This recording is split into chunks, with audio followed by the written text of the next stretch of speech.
મિત્રો આ જો થાઈલેન્ડ છે, એથિયાઈ સોંખલા પ્રોવિન્સ થાઈલેન્ડ. જો તમે કુદરતનો પહેર જો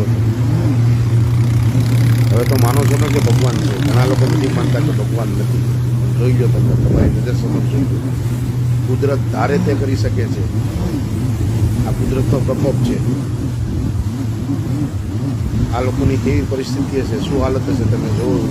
રોડ ચાલે છે, રોડ પર કેટલા વાહનો ડૂબી ગયા છે, શું હાલત હશે આ લોકો. 300 વર્ષની અંદર ક્યારેય વરસાદ નથી પડ્યો અહીંયા થાઈલેન્ડમાં. એવો વરસાદ અહીંયા પડ્યો છે. એથિયાઈ સોંખલા પ્રોવિન્સ આ મલેશિયા બોર્ડર પર છે. એટલે આની અસર મલેશિયામાં પણ હશે અને વિયેતનામમાં પણ હશે. જોઈ લો મિત્રો, તમે જોઈ લો લોકોનું કેટલું જાનમાલનું નુકસાન હશે. તમે જોયો, વાહનો રોડ પર પડ્યા છે. મોટા મોટા સ્ટોરો, બિલ્ડિંગો, ઘણું બધું બહુ મોટું નુકસાન છે ભાઈઓ. આ બધું પટાયાથી લગભગ 1200-1500 કિલોમીટર દૂર છે. પણ એકવાર અસર તો થાય ને.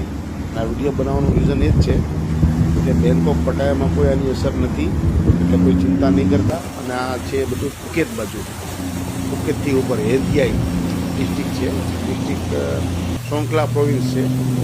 જેમ આપણે ગુજરાત રાજ્ય કહેવાય ને, એમ સોંખલાનું રાજ્ય છે, સ્ટેટ છે. અને એથિયાઈ એટલે એ બાજુ આ તકલીફો છે બધી. તમે જુઓ, ખરેખર જોઈને પણ કંપારી છૂટી જાય એવા દ્રશ્યો છે બધા. શું કરીએ, કુદરત આગળ આપણે બધા લાચાર છીએ. એક જ વસ્તુ કે ભગવાન સૌની રક્ષા કરે, સૌને મદદ કરે બસ.